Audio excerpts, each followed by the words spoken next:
Hello, my name is Heidy Canales, and I am currently interviewing. Can you please repeat your name? Jorge Zurita Coronado. On December 14th of 2021. Um, and so we're just going to get right into the interview. Thank you for taking the time to sit here and talk to me today.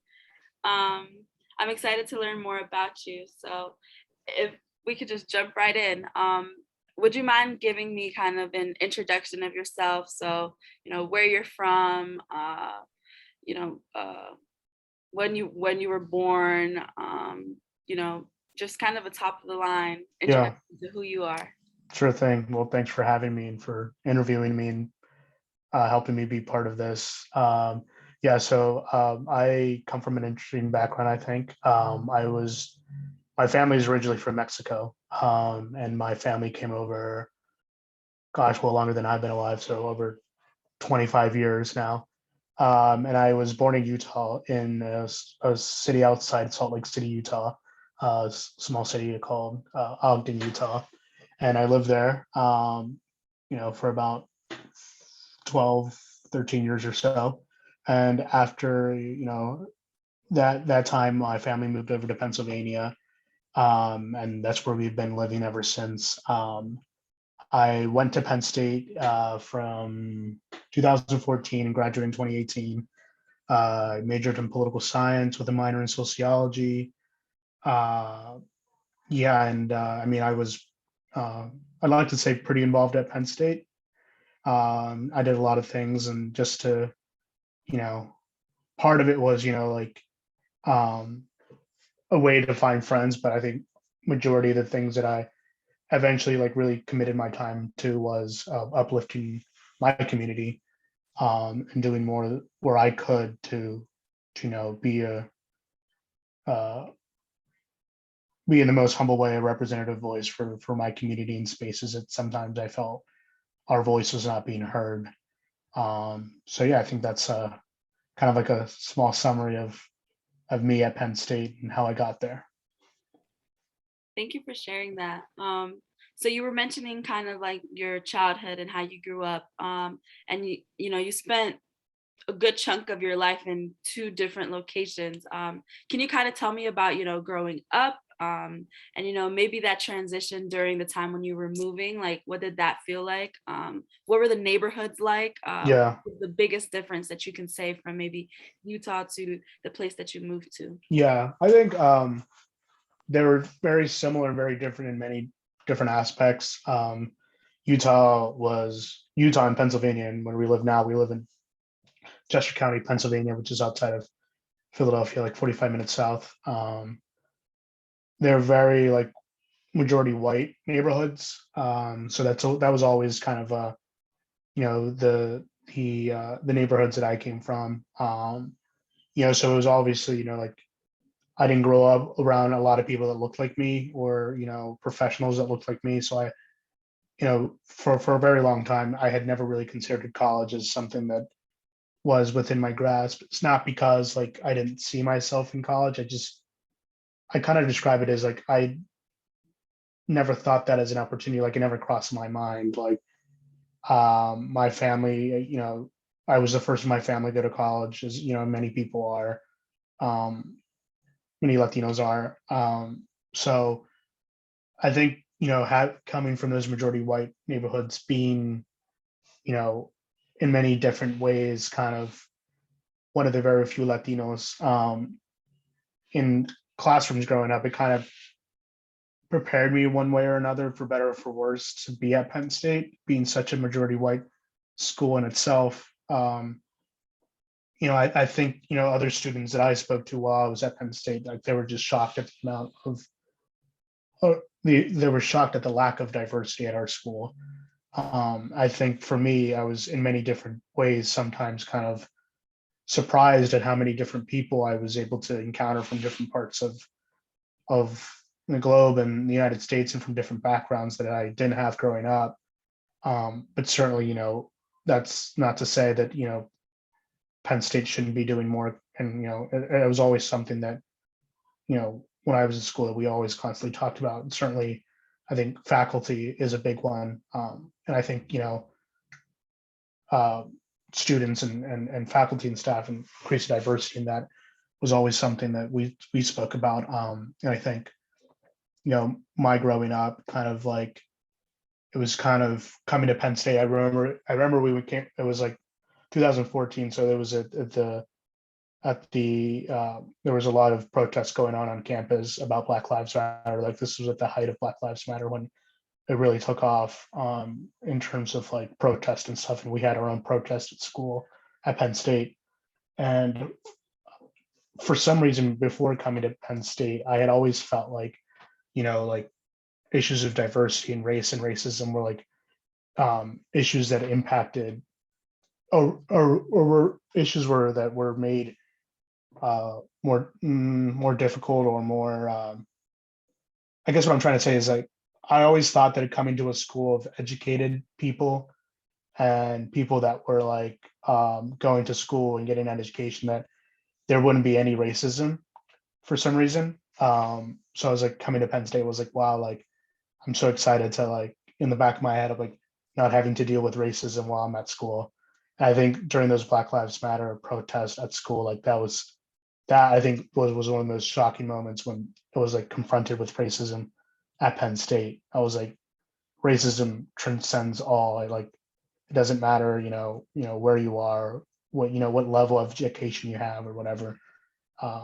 This racism is something that impacts us, impacts everybody, and it certainly impacted Penn State. I Yeah. kind of just went on a tangent. No, no, it's okay.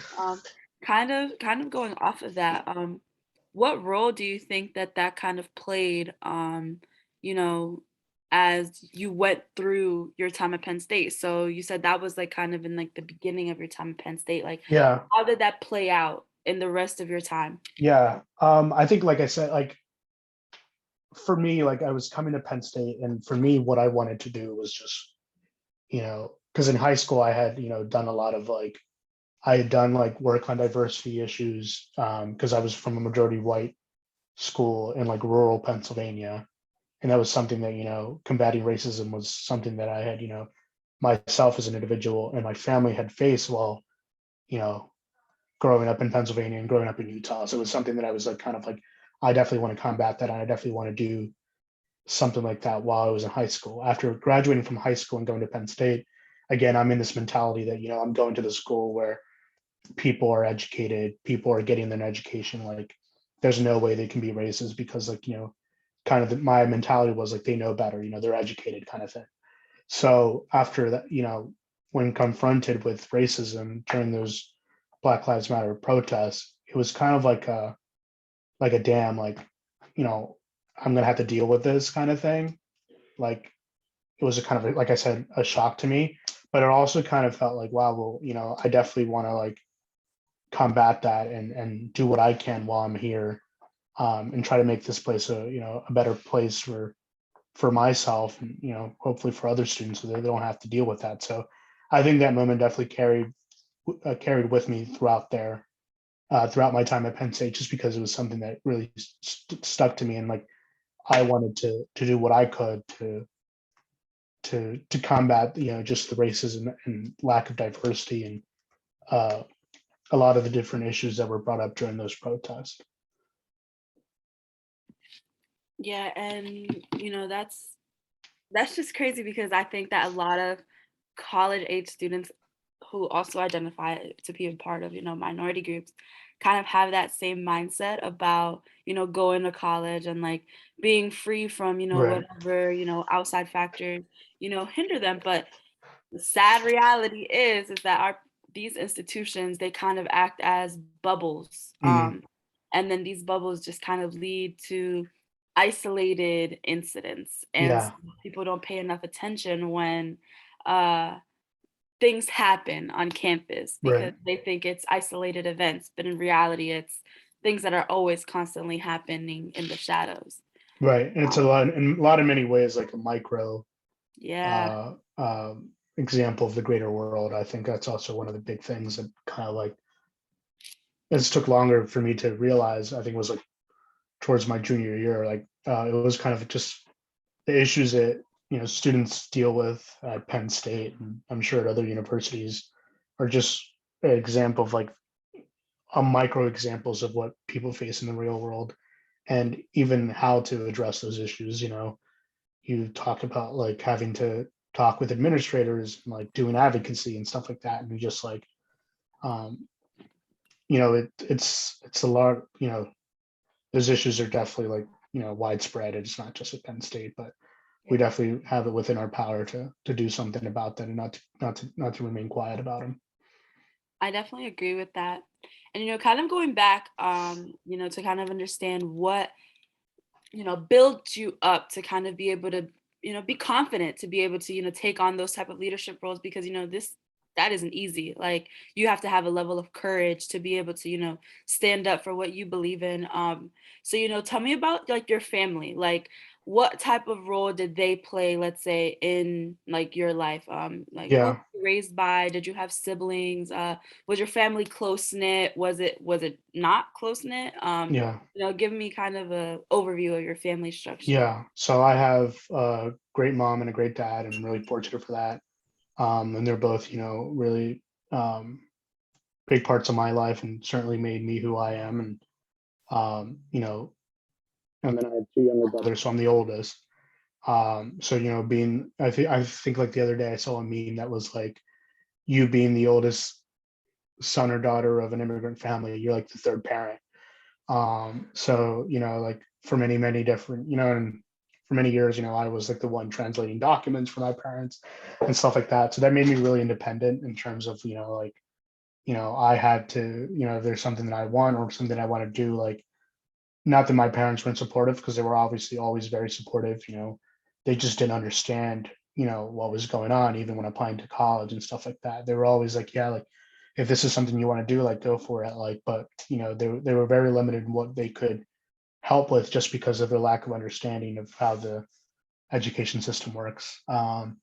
So I think that it built me to be independent. I think it built me to be kind of like an individual that was very much willing to be on my own, and to do what was, you know what I saw, for me, as like kind of a go-getter. Like, if this is something that I want to do, I would do it, because in my mind and the way that I was raised, I felt like, if there's something you need to do, you can't wait around for someone else to tell you to do it, or to help you do it. Not to help you do it, but you can't wait for anyone else to push you to do it. You just got to take that initiative. So I think in many ways, like, my initiative and my willing to stick my neck out there came from that upbringing. I also vividly remember in my mom, who was one of my heroes, um, always told me growing up, and till this day, tells me, no one, you can't expect, or you can't expect for someone else to like speak for you, or to be your savior or anything. Like, you have to advocate for yourself. You can't sit around for someone else to do that. And her being, an immigrant, like, being, she, both of my parents learning the language and stuff like that, and stuff like that, it taught me, that, I can't wait around. And, they gave so much for me to be here and to be in this country, and to go to school, and made so much sacrifices, like, that. And, I, I, I shouldn't have anything to be afraid of, kind of thing, that, if that makes any sense. Um, so yeah, I mean, the way I was raised, my family certainly have and continue to have a great impact on who I am as an individual, and the things that I care about.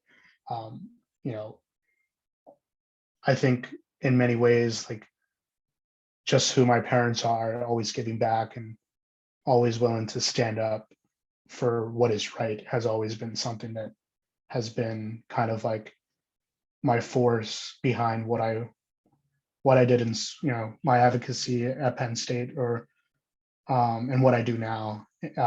Just because, there's many different families that, you know come from the same background as, we do, that, maybe it's not as fortunate as we are, and we owe it to them to fight for them too. And, you know those students that will come after me, or who continue to come after me, what, I don't think I'll ever know whatever impact I have, if any at all, but we owe it to them, to our parents, and to future students, and our community, or our greater Latino community, to set them up for much greater success than maybe we have. And I think that's at the core of everything that I did, and that I continue to do even in my professional life now.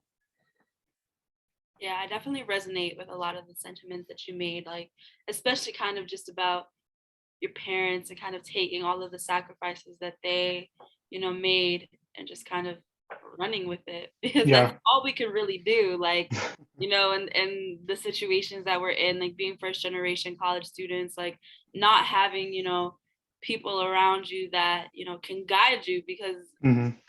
I felt that 100%. Yeah. And, kind of going off of that, like, you mentioned that you were the oldest in your family. Did your siblings pursue college education after you, or is it something that they are thinking of pursuing? Yeah. Yes. Yeah. So the my next younger brother, he's a senior now in college, or senior now in college, geez, no, senior in high school.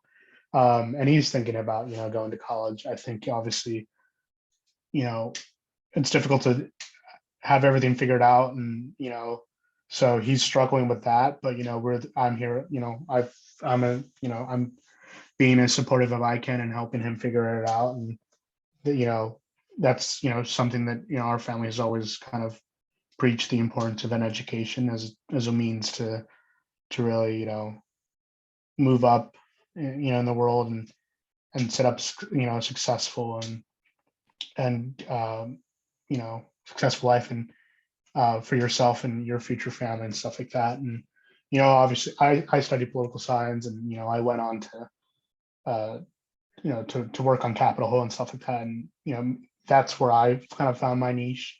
And I know, like, for me, like, it's always been important to not pressure my brothers, or to do something that maybe they don't want to do. And at the end of the day, if education is not something that they, or go to college and they want to do a technical job, and it's completely fine. It's always just important to be supportive of what people see for themselves as what they want to do. But no, yeah, I think they're considering college, and where they fit in that. But obviously, choosing a career when you're 18 years old for something that Yeah. impacts your whole life is not an easy thing to accomplish. And yeah. Yeah, for sure. What about your extended family? Do you see kind of the motions of, wanting to get a higher education in your extended family, or is it still not something widely considered? Um, I think it's probably not widely as considered as maybe I'd like. Again, like, I think just people, it's like, uh, I think overall for Latino community, I think education still remains still out of reach for so many. Even other minoritized groups. Education is something that is still, it's still very expensive to go to school. It's tough. It's tough to navigate, and it's difficult to, again, like, going back to, like, try to figure out your whole life when you're 18 years old. Um, so I know I speak for my extended family, and in my observations, it seems as though sometimes it seems too complicated or too hard, and that in itself is an issue, and making it more accessible is certainly something that's really important. Yeah, no, for sure. And you mentioned like you decided to pursue, political science. Like ultimately, like I think that there was probably remnants of that path throughout your time in like elementary school, middle school, high school.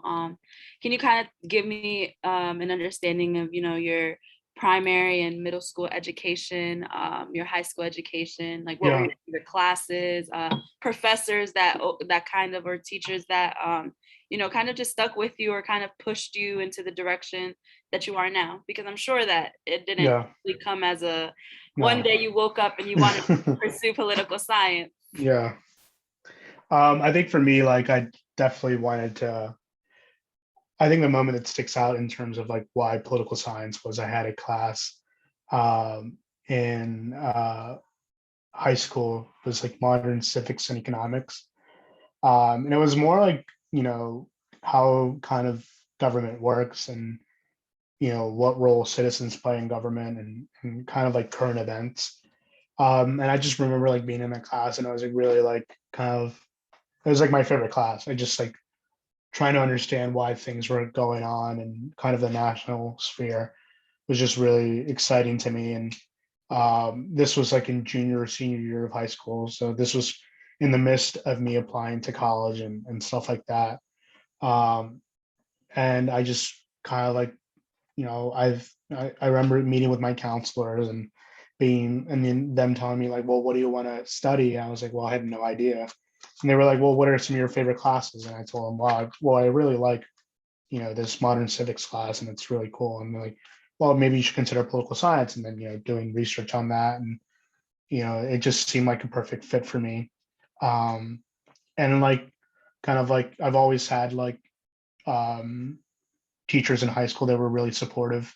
So for me, it was kind of just, I had a great support network and people that really pushed me to kind of, again, like I didn't really think of college as something that I had was ever kind of pursuing up until that junior year, because I had, teachers that were really pushing me to do that. And I think, for them, because of them, I think a lot of, it became easy for me to find that kind of path for me.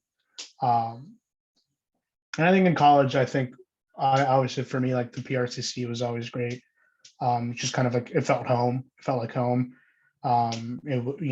Carlos Wiley and Millie, were people that just kind of were there as a support network, and kind of helping uh, me kind of figure it all out, and what, where I wanted to be, and what I wanted to do was always just kind of, um, it was kind of like this entire support network that uh, I was able to make there with, not just the staff, but, it was always a great place to go and meet new people, and build relationships there, and friendships that, kind of made the whole experience, where sometimes you kind of feel alone, and far away from home, where it's not, having that network, and those friendships are kind of made it a lot easier.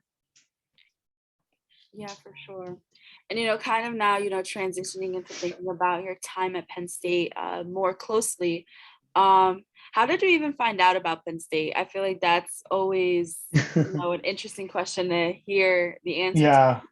And then what did you apply to any other schools, if any? And then what ultimately made you decide to come here? Yeah. So for me, like, I remember just hearing about Penn State because of the football games.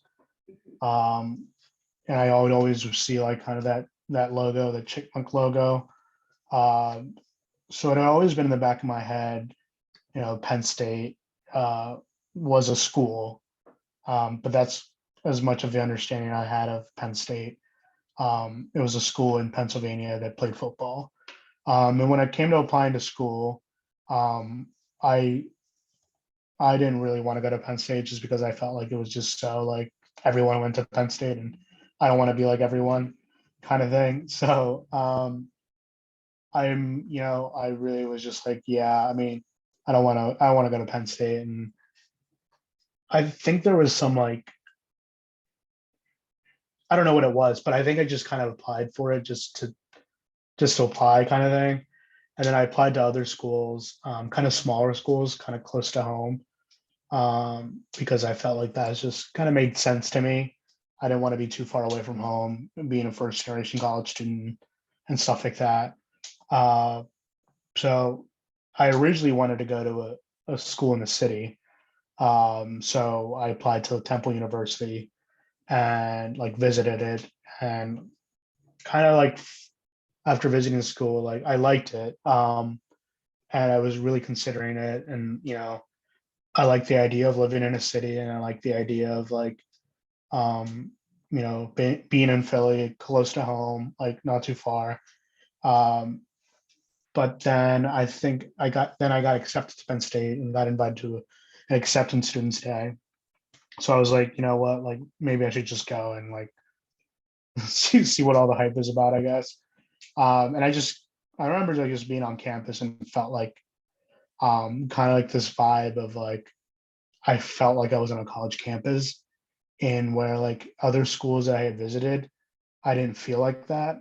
And I was just like, yeah, I need to come here, and that's how I ended up at Penn State. So yeah, I mean, um, I think I definitely appreciated it more being on campus. And I just felt like I could see myself there, and it just kind of made sense. I feel like that's a common theme that I've heard Yeah, about. I feel like I did the same thing. I kind of just applied because yeah. Why Penn not, right? State, like it just holds like that weight. Like, oh, Penn State, like let me just Yeah. apply. That's because that's exactly what I did, and it Here worked we out in are. my favor. So Yeah, exactly. yeah, it worked out in our favors. So let's say, okay, you got accepted, you came to acceptance students day, you ultimately accepted your offer or whatever. So now comes like the summertime, right before you have to make this move up to state college. What were some of the like impressions that you had about Penn State before you first arrived as like an official freshman in 2014? Yeah, I thought it was like very like uh I don't think I realized how big it was until I actually got to campus and like was actually like going to classes and like actually navigating the school. Like when I was on campus visiting it, like they had buses everywhere. So like, we took a walking tour, but it was raining, so they were busing us everywhere. So I don't think it really hit me how big it was until I was actually going to class and stuff like that. Obviously, like you hear of Penn State and like a party school. So that was something that, I had in the back of my mind. Uh, and I think for me, like I definitely struggled like that first semester, kind of like in the social aspect, because I was just like,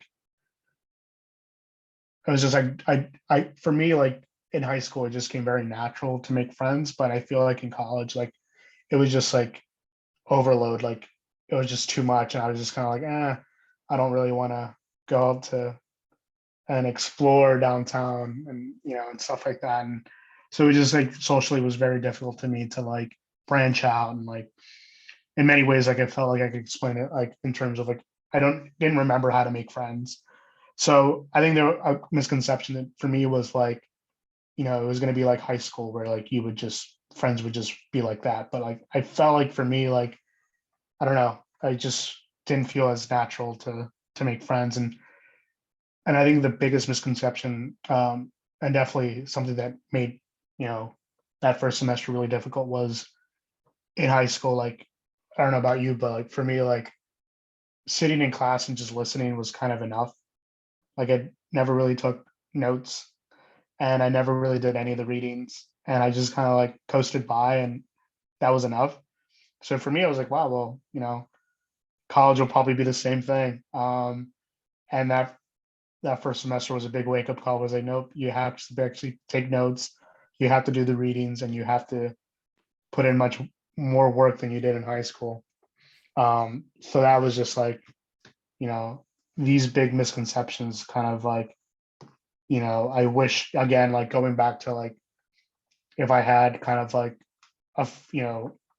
someone to lean on or someone that understood what college was actually like, that many other students do have, like, because their parents went to school or they have an older brother that went to school where they could have been like, where someone could have checked in on me and be like, well, how's classes going? Or, how are you taking notes kind of thing? Like, no one was there to tell me, hey, take notes. Like, this isn't like high school. So that was like, you know, those summer misconceptions kind of were, those first couple of weeks were a big wake up call. I think that that's a very common theme too, because I feel like nobody really teaches you how to study No, right. ever. And I No. think that like especially when you come from maybe like a school district that maybe doesn't necessarily put a lot of resources into the education system, like Hmm. it can be very difficult to come to a place of higher education and find, your footing. Like it can make you feel kind of like, oh shoot, like do I even belong here type of thing. Right. So that in itself, like that can even be a whole other factor that you got to take into consideration when, you know, you're talking about the experiences of like a first generation student, because it's like you don't know what you're getting yourself into, sort of speaking. Um, and so like thinking back at, that first year here at Penn State, once, let's say, well, one, did you make friends at all? And if so, one, did you feel supported by them? Two, did you have friends who you shared your culture with? Yeah, I think I had like a, a good I think for freshman year, friends were kind of just like friends that I like hung out with. Like I didn't make any like close friends where like I was willing to share, you know, or be willing to open up and be like, hey, like this is tough for me kind of thing. In that first semester. It was just kind of friends that I hung out with or grabbed or went to go eat at the dining halls kind of thing. So I think that was certainly difficult where I was like I didn't really have again that kind of network or someone to lean on. And I think for me, like it wasn't until like kind of like finding Latino Caucus and like finding, I think in bigger in a bigger aspect, kind of a community where I was able to be like, wow, like these are people that look like me, that come from similar backgrounds to me, that that kind of get me and kind of get what I'm going through, kind of thing. Where I was able to feel comfortable enough to like open up to people and really build those relationships, because it's just like I didn't feel like those friends where I was just grabbing dinner with at the dining commons would be able to comprehend, yeah, like I don't really have like parents that understand what I'm going through, or don't understand like the whole college experience thing. So like, yeah, I don't want to call them and be like, yeah, like, this class is hard, or like, I don't know how to study, because they'll, as much as they would want to, they wouldn't be able to be like, well, maybe try this kind of thing, because they don't understand. Um, so it wasn't until like, kind of that second semester where I kind of found a community of Latinos where I kind of started finding the MRC, the Multicultural Resource Center, and the PRCC, where I was like, wow, like this is my support network, and these are people that I can talk to and like kind of be frank with about stuff that I'm, socially, academically, of ways that I'm struggling in, and ways that I can kind of fix it. What would you say kept you grounded, to your roots, or like what kept you connected to your culture? Because I feel like that can be difficult, in a place where it's just not, you're not exposed to, let's say, aspects of your culture that you're exposed to at home. Yeah, I think for me, definitely like um culturally, like it's hard because you're in the middle of nowhere, Pennsylvania. Things as basic like as Mexican food, like good Mexican food, like I don't know how it is now, but like I don't remember ever like finding anything close to it. I don't think it was like until like senior year where there was like a Venezuelan restaurant that opened up that was like really good. So yeah, I mean, how again, like finding that Latino community and Latino friends, going to social events that where you're hearing Spanish music or and stuff like that, like that really like helped me, remind myself where where I came from and who I was, and was really important for me to continue to stay connected, and um, finding those friends in that community, and even and staff members, like Melissa Lauda, were really vital and really important for me. And like you said, State College is in the middle of nowhere. Yeah, It's hard to oof, enjoy your time here at Penn State because of that, because you just don't have any, real access to things that maybe you would want to. Even getting some tortillas can be like the yeah, most difficult thing in the world. yeah. So, what was what was challenging about living in the broader State College community in comparison to maybe your hometown or where you grew up that was predominantly white? Like, what was kind of those um, those things that really just like, yeah, State College is just a hard place to live in, or what made it easier to live in State College? Yeah, I think for me, like, it was just really like the food, like, because when you have dinner with your family, like, the food feels homey, and like, Yeah. it feels like when you have dinner with family, uh, it's just a way of community. Like, you think about like how, I speak for myself, how our family celebrates holidays for birthdays. It's like over food, like, and missing that aspect of, as silly as it may sound, like when you don't have that, if you also feel like you don't have that community, um, it just like it didn't feel like home. It didn't feel like family. Um, and it just kind of like, it sucked. It was like, wow, like kind of that, not seeing yourself represented, not seeing staff members that looked like you was difficult. Um, Faculty that didn't look like you. Uh, you know, the Latino studies program was like not a thing. When I was a student, there was like one class. So it was like all these like little things that together kind of always kind of like reminded you, or was kind of like a big like flashing red light, like, yeah, like this place isn't made for you, or you shouldn't be here.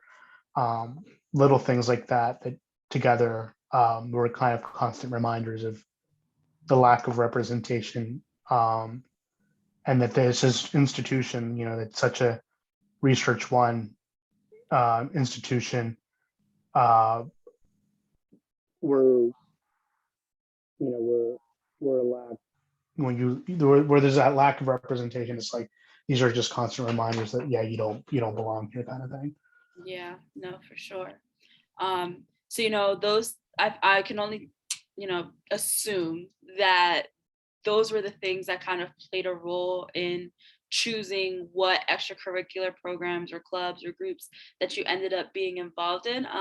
Can you tell me about all of the things that you ended up participating in throughout your time at Penn State? Yeah, like, so I think that one of the first things, I was involved in government at school, so at high school. So I think for me, the first thing that I kind of like uh, seeked was uh, student government. So UPUA was kind of like one of the very first things. So I did that, and then I did Latino Caucus. I did. I was like in Thon, Lion Ambassadors. Um, yeah, I think those were like my main things.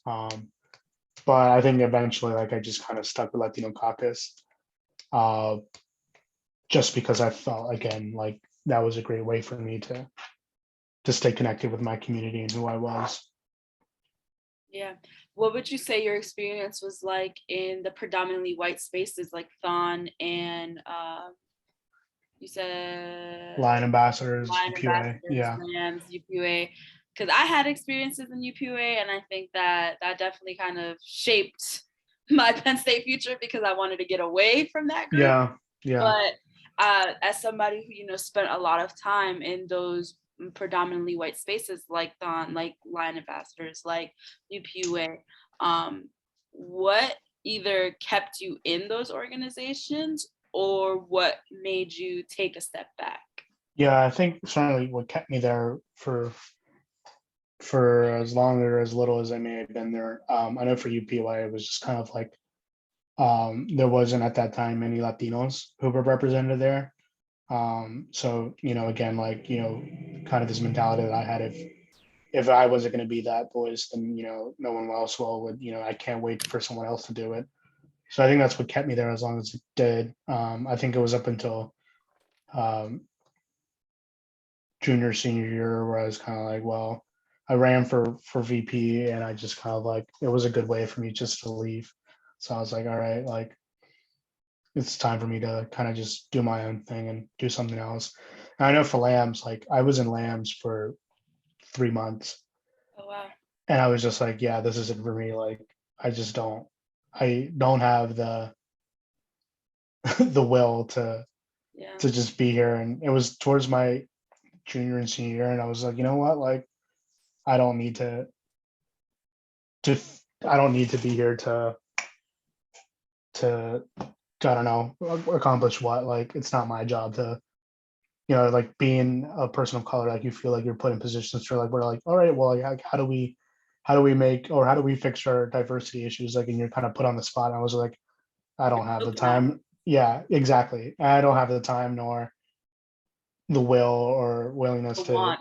or the want to do this. So I was just like, after 3 months, I was like, yeah, like I don't want to be here, and I left. And I think that was a great decision for me, and because I wanted to enjoy my senior, kind of thing. Like I don't want to, I was involved in Latino Caucus as president my senior year, um, and that's where I kind of like made my, put in my energy in my senior year.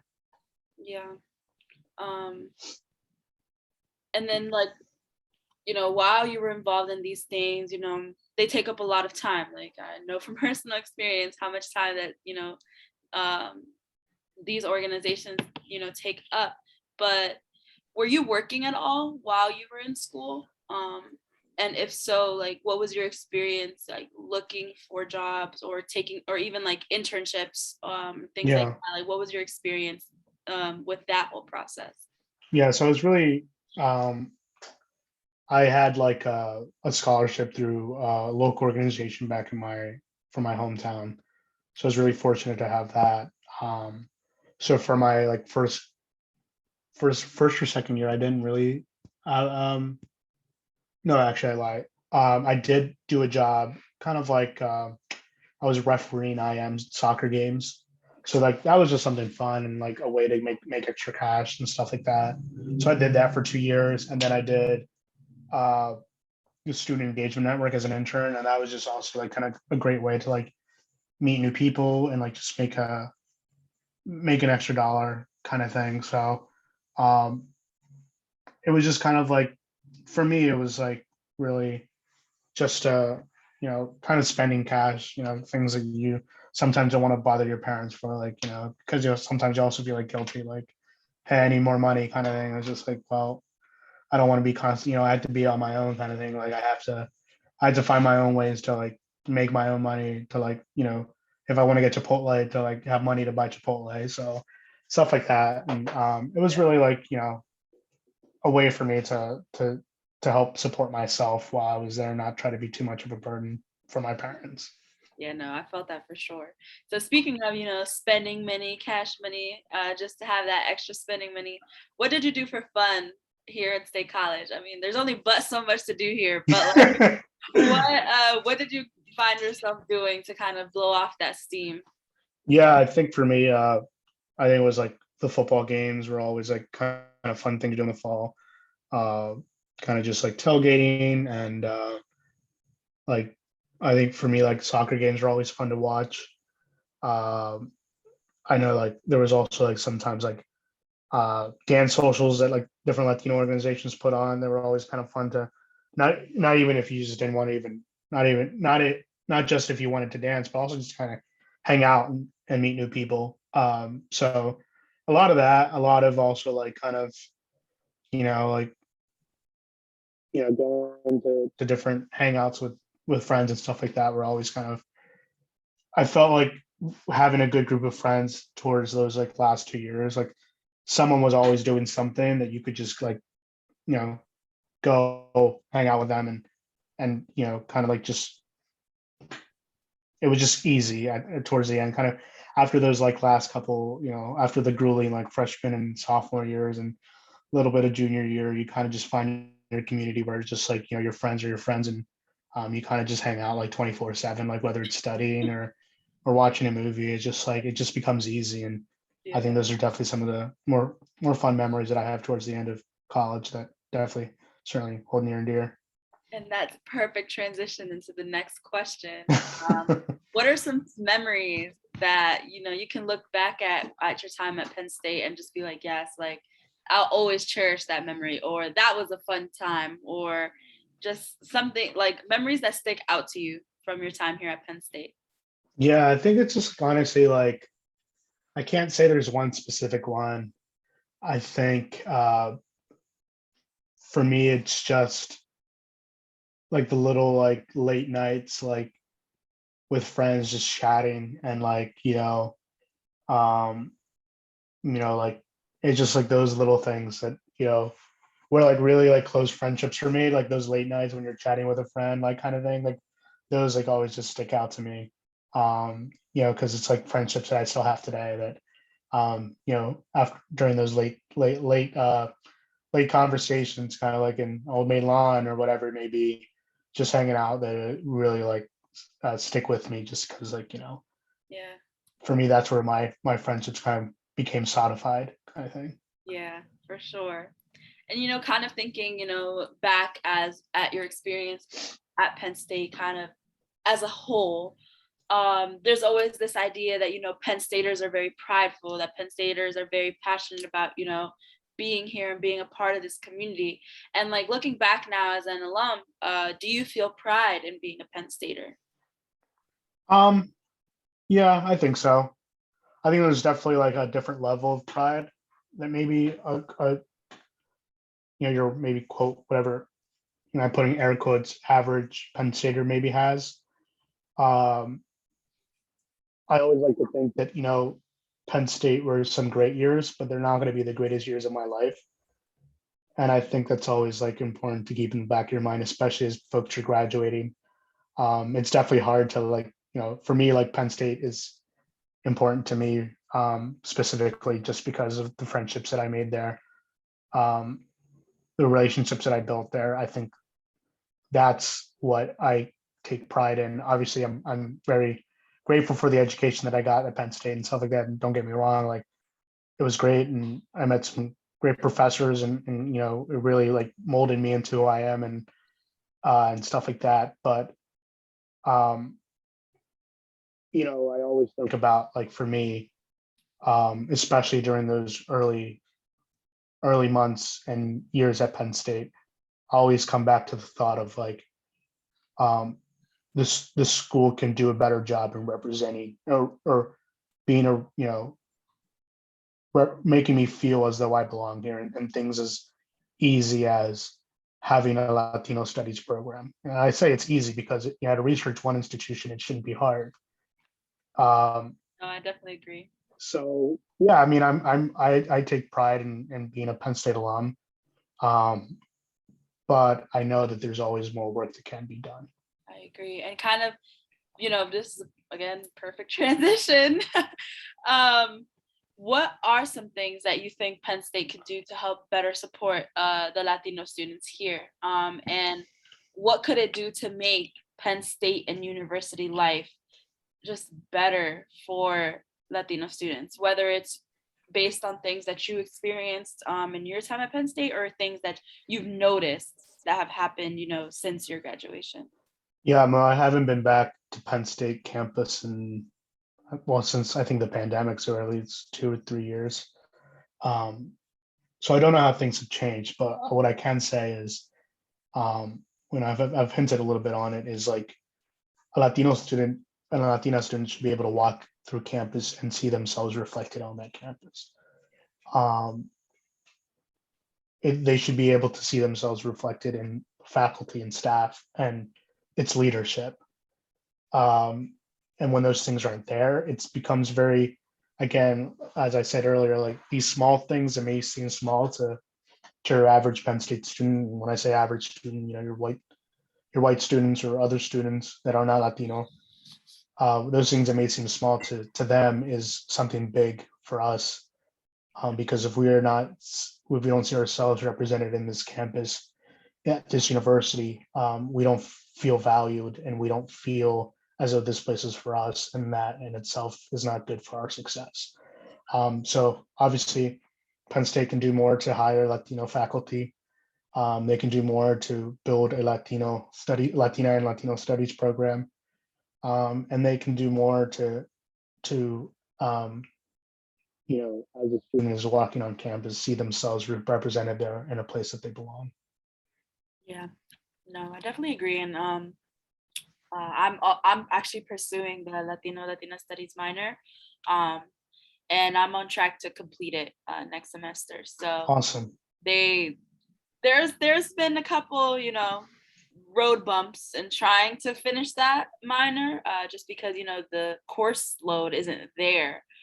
So it's taken a lot of creativity to try and find ways to I'm complete. sure. Yeah, it's Um, tough. it is. So kind of now just thinking across, your whole life now, and taking the experiences that Penn State has brought into your life, thinking about like your childhood, the way that you grew up, your family.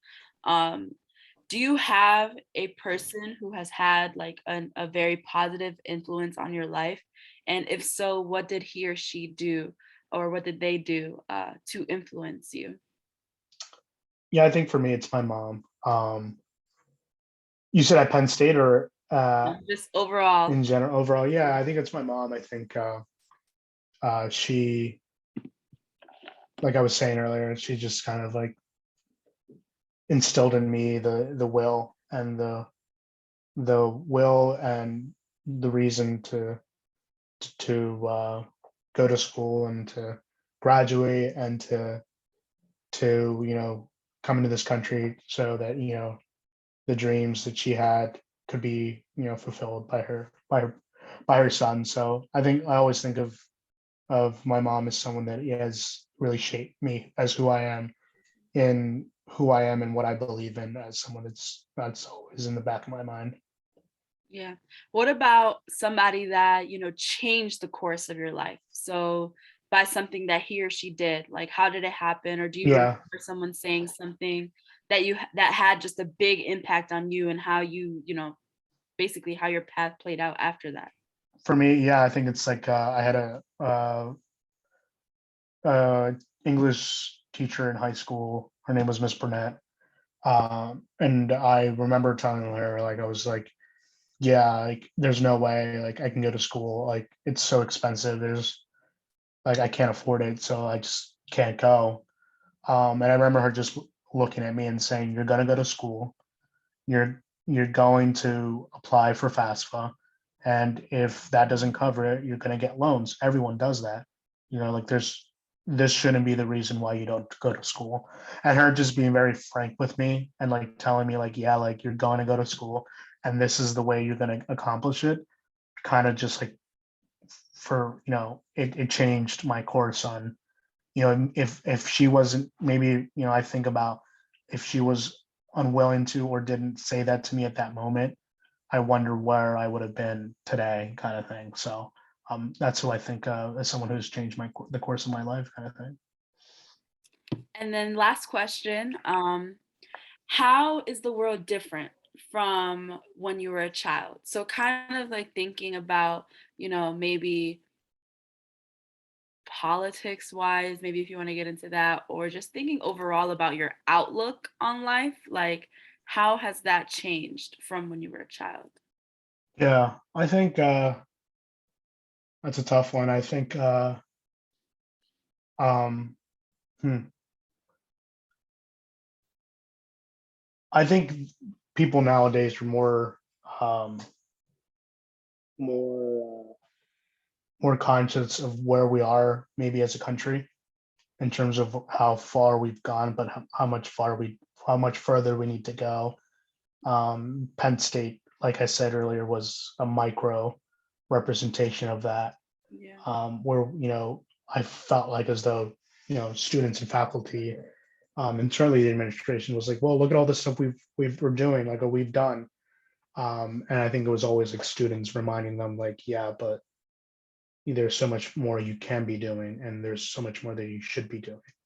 And it's certainly, I think now today, with politics and stuff like that, and definitely racism and the things that have transpired in the last couple years, remind us that I think these things that we as a country think we might have been able to accomplish years ago, we have yet to really accomplish. Yes. Well, thank you for sharing your story, sharing your experiences, sharing your perspective. That's really all I could have, asked for from you. And I think I really do hope that students are able to take your experiences and really be impacted or influenced, or just even feel like they have somebody that they can relate to, because like you said, like it's hard to be on this campus and not see Mhm. yourself represented on a daily basis. So hopefully this interview just allows somebody to just hear a perspective that they might be living through. Yeah. So I do appreciate you for taking the time to interview with me today, for showing interest in the project. And yeah,